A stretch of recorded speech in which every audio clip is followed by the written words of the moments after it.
flight attendant as Esther was going to the forward of the plane for the bathroom. As Esther came out, she said, "How was everything?" And Esther said, "It was really good." And then this beautiful girl said, if I really want something, why isn't it coming? And Esther thought, she must have recognized something about me. And maybe it was the way I drooled on my pillow while I slept for the last hour. And Esther said, well, it's easier than any of us allow it to be. We just have to think about what we want instead of its absence. And the woman looked at her like, that wasn't a very good answer. That wasn't a very good answer. And Esther thought, how can I condense this?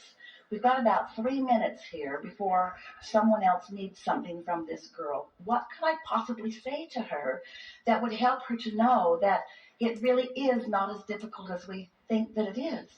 And Esther said, I think it's about just accepting that good things want to make their way to us and are, and we just have to let our guard down and let them in.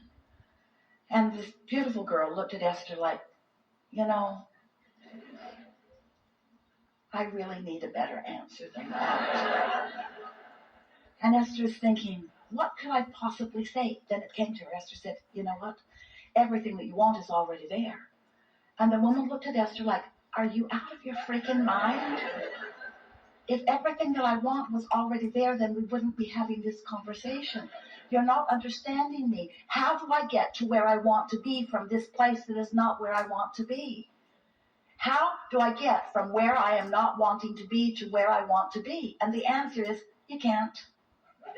You can't. You cannot get from where you don't want to be to where you want to be. You just can't. You've got to figure out a way to make where you are a little less of what you don't want. You got to find a way to appreciate the things about what is that match the things that you still want to come. And so Esther said, well, all day, every day, I just try to stay in my lane. And the woman looked at Esther like, this is hopeless, isn't it? Because now you're talking about driving. And Esther said, when I wake up in the morning, and you too, when we wake up, we are in that place where we can let in the things we want. And if we could just stay in that place of letting in the things we want, then the things that we want would just occur to us and appear to us and happen to us. We would have conversations and relationships and experiences. If we could just feel good like we do when we first wake up. And so Esther said, when I first wake up, I realize that I'm new in the world, that I just woke up, and that everything is working out for me in a better way than it ever is right now when I first wake up. And if I can just hold myself in that state of appreciation a little longer and a little longer and a little longer, then things begin to show me how well they're working out for me. Like us talking right now.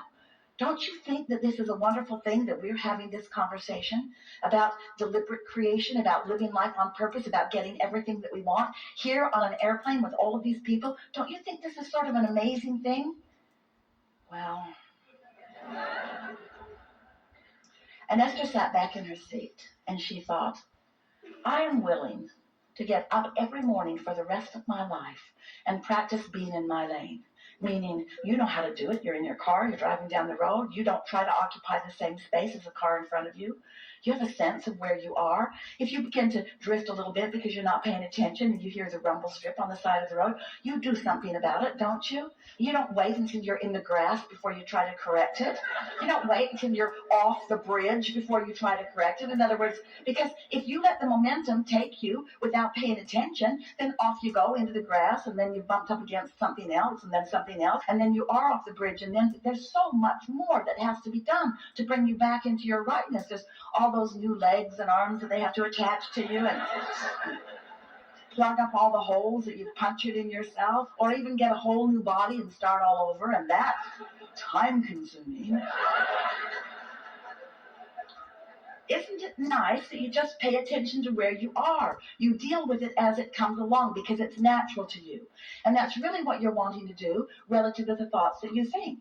The other morning, Esther had been watching television, politics, And took all of it that she could, and then she turned off the television and thought, well, now I'm informed and depressed. And as she slept, her vibration cleared like it always does. In other words, when you sleep, whatever momentum you've got going on subsides while you sleep. And when she woke up, she knew that she was in a new world, that she was alert and awake, and that it was a fresh new day. And she thought, ooh, I really want to keep this momentum going. So she brushed her teeth and sat to listen for 15 minutes to the guided meditation. And as she listened to it, 15 minutes, breathing to the rhythm of the music, as she came out of meditation, flying high and knew it, feeling frisky and whole and free and happy. And then a thought came to her mind. Look at the quote on the website. She never looks at the quote on the website. Not like that. So she looked at the quote on the website, and it was screwy. The first two sentences were perfect, but behind it was another sentence that started in the middle of the sentence, and it was incorrect. It didn't even make sense. The pieces didn't even go together. And so Esther called Mark, who is the website guy, and said, hey, look at the quote today. And he said, uh-oh, I'll call you back. So he fixed it and called Esther back. And when he called her back, she said, so, how does something like that happen? She's picking a little fight. How does this happen? Well, as I was cutting and pasting, I just didn't quite get the old one out when I pasted the new one in. But wait, I thought this was an automatic download. When I give you these quotes, I thought you were... And then he said something that she had not understood before. And now she's taking issue with what she thought he told her before and what she thinks he's telling her now. So now she's still picking a fight. And then she thought, uh-oh, here I go. I'm out of my lane. The rumble strip is well behind me. I'm off in the grass. And then, just to punctuate it, right before she went off the bridge, she said, the motherlode of all dysfunction, would you like me to do this?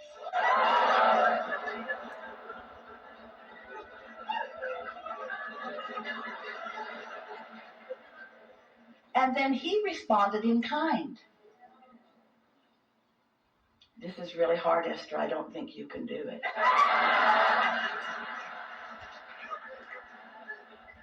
And then Esther said, I'm really smart, but I don't want to do it.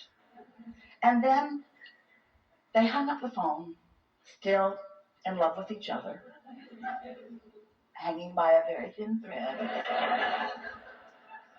And Esther said, I'm going to sit and write. I'm going to talk to Abraham about this. I'm going to bring myself back into alignment. Now, it was just a sort of thing that happened. In other words, there was a lot of momentum about that. This is something that has been going on for years in terms of it mattering a lot to Esther.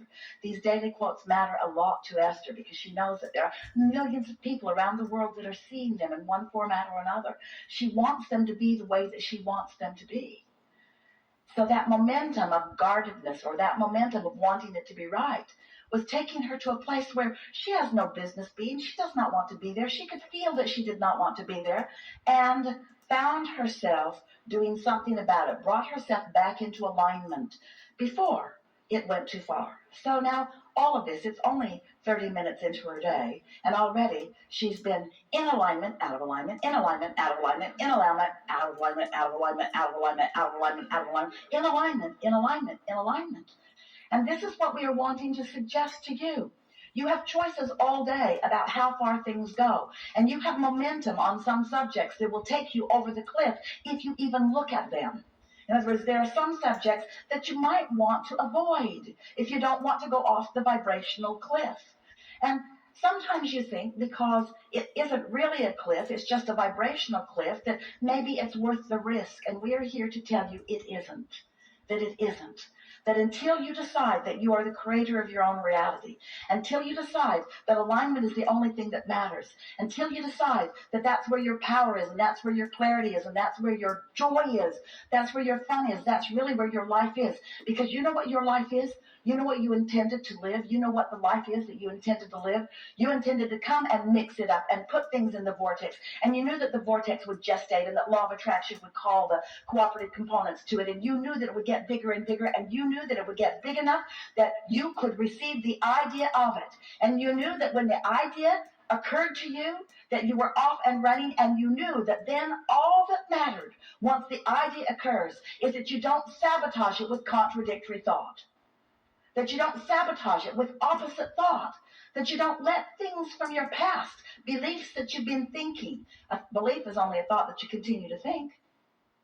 You can modify your beliefs. You can make your beliefs gradually conform to the desires that you are now holding.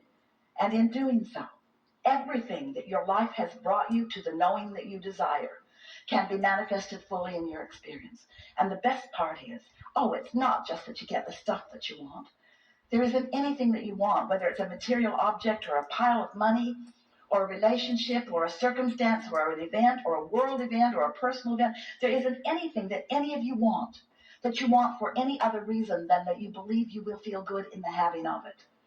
And once you understand that it's all for feeling good, and that you can feel good even in the not having of it, that in the feeling good even in the not yet having it in physical terms, you will have it in a vibrational sense. And if you can keep that up, if you can stay in your lane, if you can continue to know that it is yours even before it is manifested, the ideas will occur to you, the inspiration and the impulses will come to you, and you'll find yourself in the right place at the right time, rendezvousing with the right others who will co-create with you. And there is nothing that you cannot be or do or have. There is no limitation to you other than your inability to stay in your lane, other than your inability to go where you mean to go rather than go where you are being influenced by something else or someone else, or even by the ill-conceived, misunderstood beliefs that you have picked up along your own physical trail, you see. You are powerful beings. You are worthy beyond our ability to describe to you. And you are wanting to be in this sweet spot of creation where you've mixed it up. You've done step one. Life has caused you to ask. And as you've been asking, you have tossed that rocket of desire into this vortex where Source has answered. Step two has happened. Step one has happened. Step two has happened. And now your work is step three. You got to get in the receptive mode. You got to get tuned in so that you receive the feeling of alignment, you see. And then step four is you just get really good at that. You master it. Just get really good at it. Like Esther was that morning.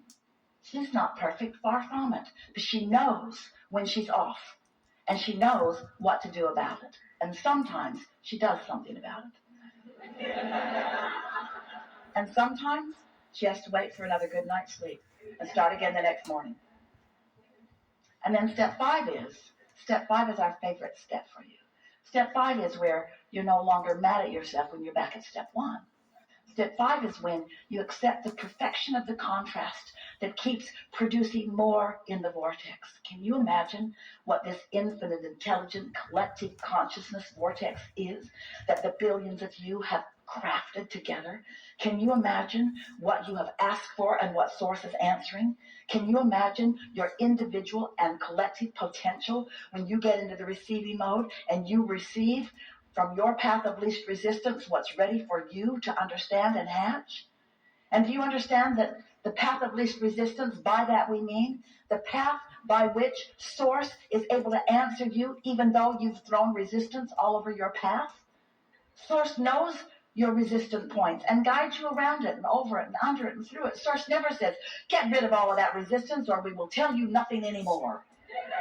Source just keeps offering and offering and offering and offering and offering another and another and another. You say, I went to the dock and I missed my ship. My ship came in and I wasn't there. And we say, there's another and another and another and another. There's a never-ending stream of guidance and help and clarity and assistance and knowing